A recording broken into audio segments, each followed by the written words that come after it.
Sutra 2.3, the third sutra of the second chapter, Sadhana Path of Patanjali's Yoga Sutras. So this is a unique sutra. It talks about the diseases or the afflictions called kleshas in Sanskrit of the human mind. Now, modern day psychiatrists will talk about bipolar and schizophrenia as mental illnesses. But to a sage like Patanjali, who was fully enlightened, all of us who haven't found the truth of ourselves are mentally ill, even if we don't recognize it. And what are the mental illnesses that plague us? That is what the sutra explores. The first affliction or klesha is avidya, spiritual ignorance, thinking that I am limited to this skin, I am this Nam, Roop, Gun in the language of Vedanta. That I am a person sitting here and everything outside this skin belongs to the realm of not me. So when I live like that, I live a very self-centered existence without much thought to the environment. But yoga tells us that I'm not a person, but a cosmic consciousness. That somehow I'm this energy which is present everywhere in all things, and everything is so interconnected that there's nothing in me that doesn't affect the rest, and there's nothing outside that ultimately doesn't affect me. So avidya is not recognizing the cosmic universal dimension to my being. And avidya is the mother of all other kleshas or afflictions. The first offspring of avidya is asmita, my sense of I-ness, that I exist here and everything outside this skin is not me. So the more strong my sense of asmita, the more self-absorbed, the more selfishly I live. The second klesha is rag, attachment to the pleasant. Now I can hear you say, what's wrong with that?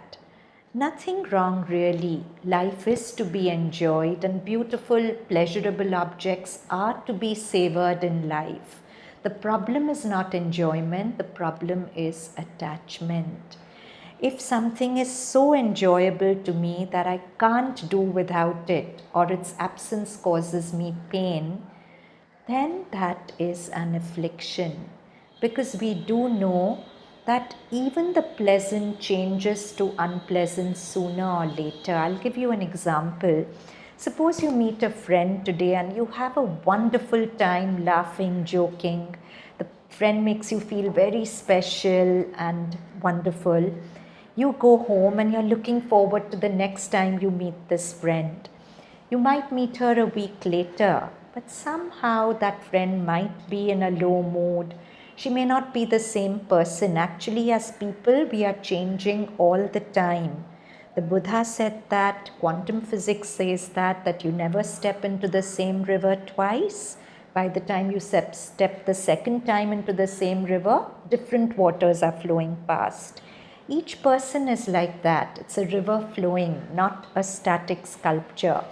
So, if I get attached to pleasure with one person or one object, and then when it's not there in the future, I have pain. So that is an affliction or a klesha according to Rishi Patanjali. The fourth klesha is dvesh, which is aversion to pain. Now you'll tell me what's wrong with that. It's natural to want to avoid pain. The question is, can you really always avoid pain? You can make your attempts to, but how successful will you be? Sri Aurobindo, in fact, in his epic poem Savitri says, pain is the hand of nature sculpting men to greatness.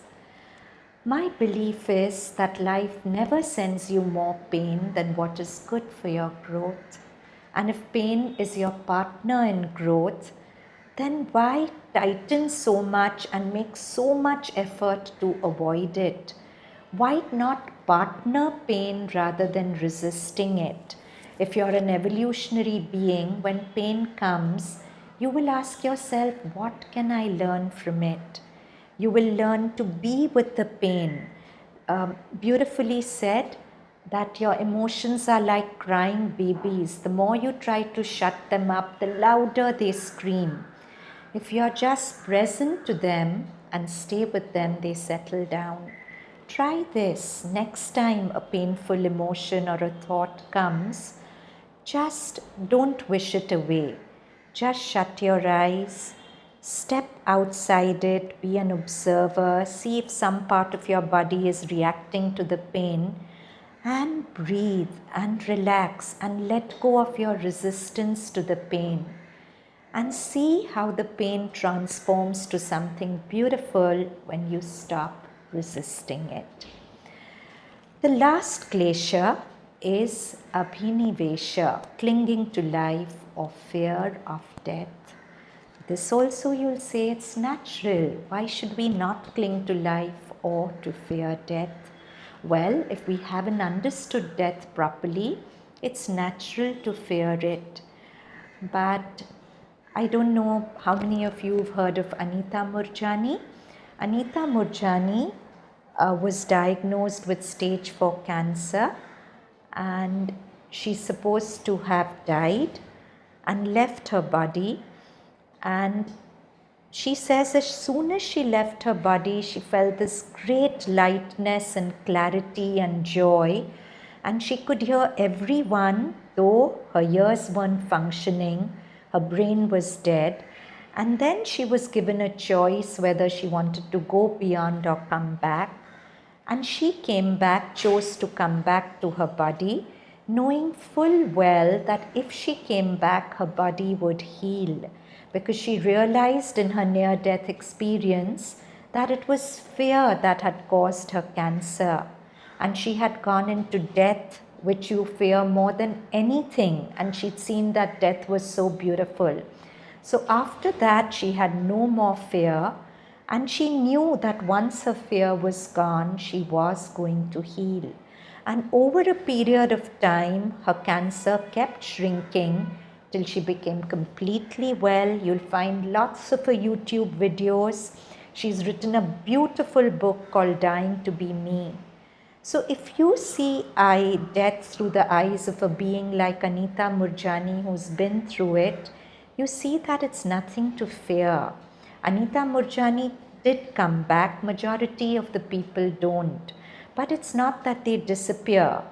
If you have a dress which is old and worn out, you will change it for a new dress. When our body can't sustain progress and growth, then our soul sheds the body like shedding old clothes and moves on. So death is nothing to be feared. I do experience this quite often in schools where I teach, that if a classmate loses her mother, some children feel very upset at the thought, suppose I lose my mother, because we feel that life is random. If it happened to her, it can happen to me. But it's not so. Life has a precision, a timing for everything. If it's not the time for you to lose your parent, and if you're not ready to lose, it won't happen to you. Trust life intelligence and understand its wisdom, then you won't need to fear death so much. So the whole sutra goes avidya, smita, rag, dvesha, bhiniveshaha. These are the 5 kleshaha. So let's sing it.